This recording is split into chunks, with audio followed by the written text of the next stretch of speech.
Você certamente, em algum momento da sua vida, precisou utilizar uma impressora para imprimir algum documento para o trabalho, para a escola, para a faculdade, mas você tem ideia de quando surgiu a primeira impressora?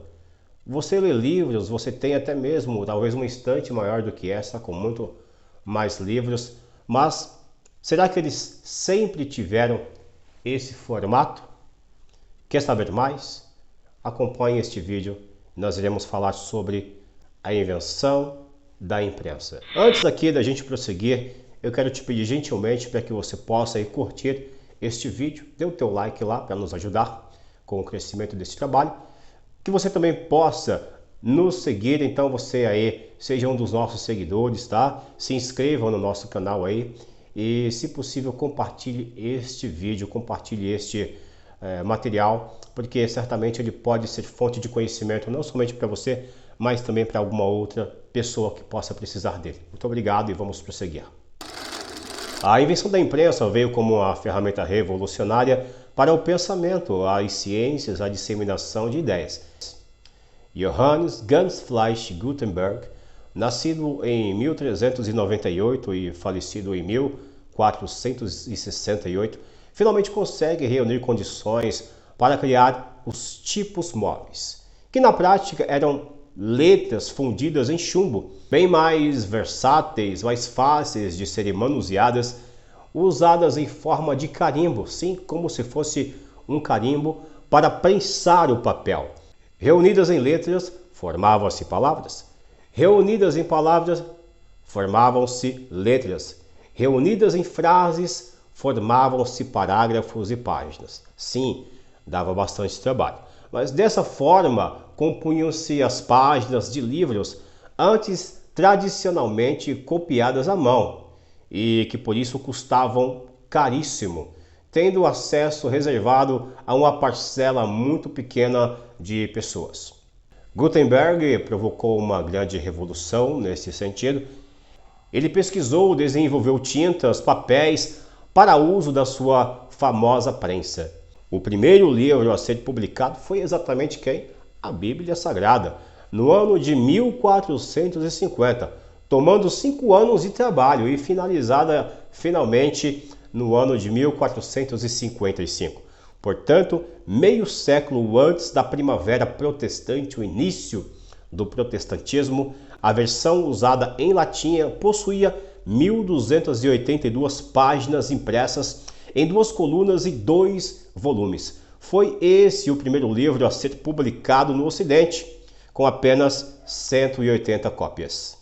O salto impressionante e de consequências inimagináveis provocado por aquela tecnologia fez espalhar rapidamente e por toda a Europa livros de pensadores clássicos, disseminando assim artigos e ideias com uma rapidez sem precedentes. O que um copista, para você ter ideia, fazia de maneira artesanal e cobrando valores altíssimos, agora a imprensa de tipos móveis produzia em uma escala industrial, com muita velocidade, muito maior do que aquela manuscrita e com um custo relativamente baixo. Assim, as ideias, descobertas científicas, o pensamento, as novas opiniões, as escrituras sagradas passaram a circular sem fronteiras e sem paralelo por todo o velho continente.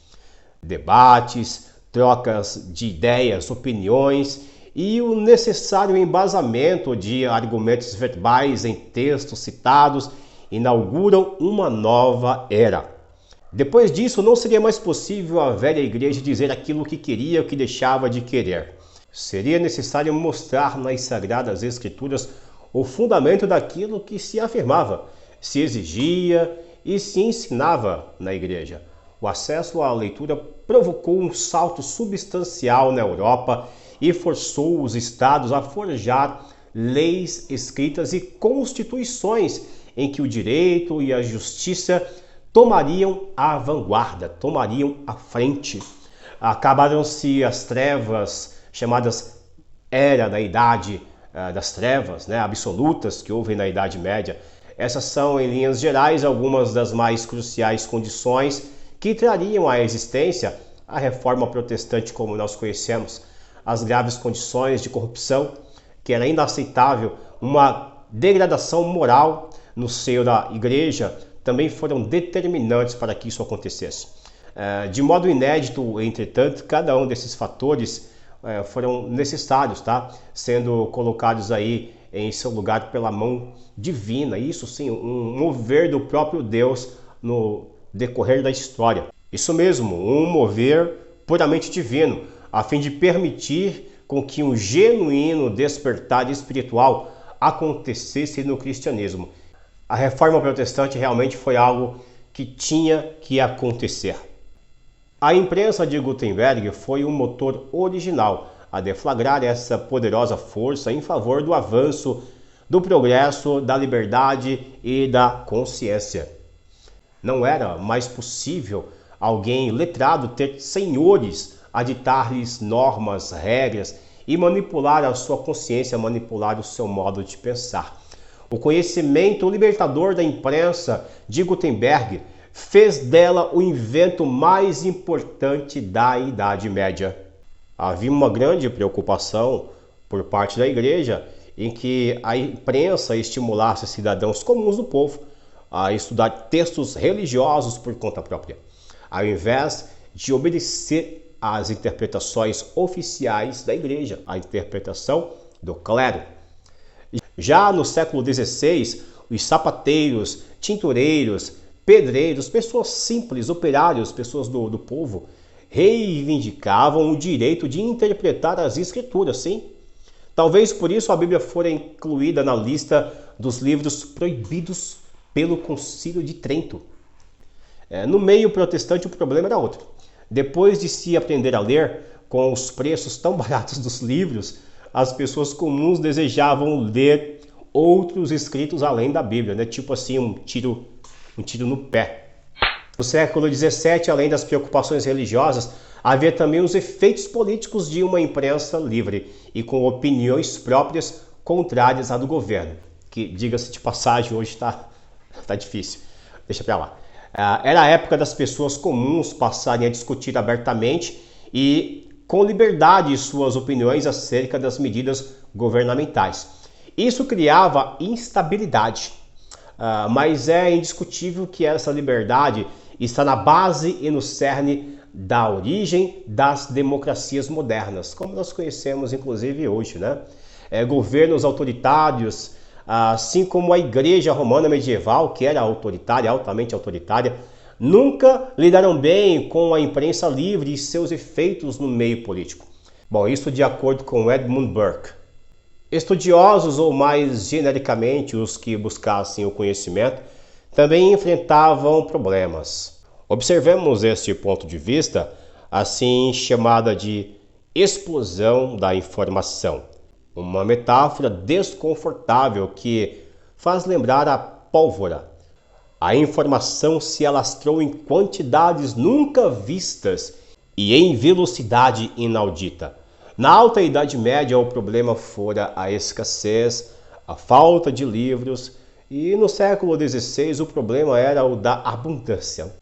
Anton Francesco Doni, o escritor italiano, em 1550 já se queixava da existência de tantos livros que não temos tempos para sequer ler os títulos, né, em suas palavras.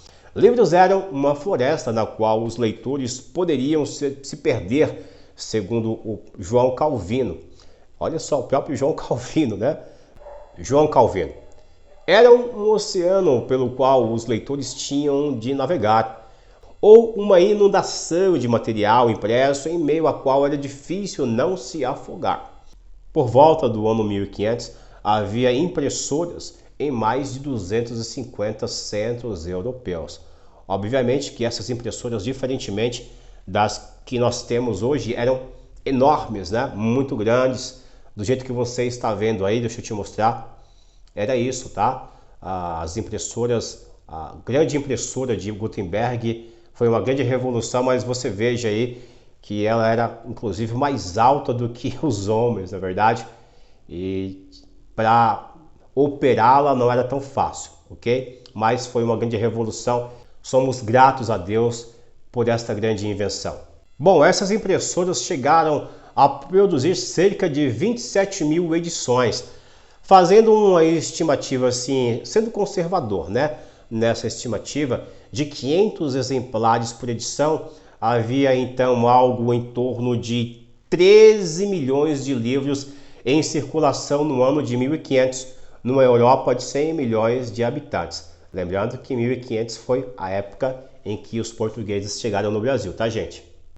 Excluindo-se o mundo ortodoxo, que escrevia em grego, o russo, eslavo, o eclesiástico, tá, gente? Então, com exceção desses. Já no período entre 1500 e 1750, foram publicados na Europa tantos volumes cujos totais os estudiosos da história do livro não conseguem calcular. Com base nesse índice de produção do século XV, o total estaria ao redor de 130 milhões, apontando para uma produção que aumentou dramaticamente. O mundo nunca mais foi o mesmo depois da invenção da imprensa. Até hoje, mesmo com tanta tecnologia que nos possibilita a ter centenas e milhares dos chamados e-books, os livros eletrônicos, nas palmas de nossas mãos, nada disso supera o prazer de termos conosco um livro impresso, o bom e velho livro impresso.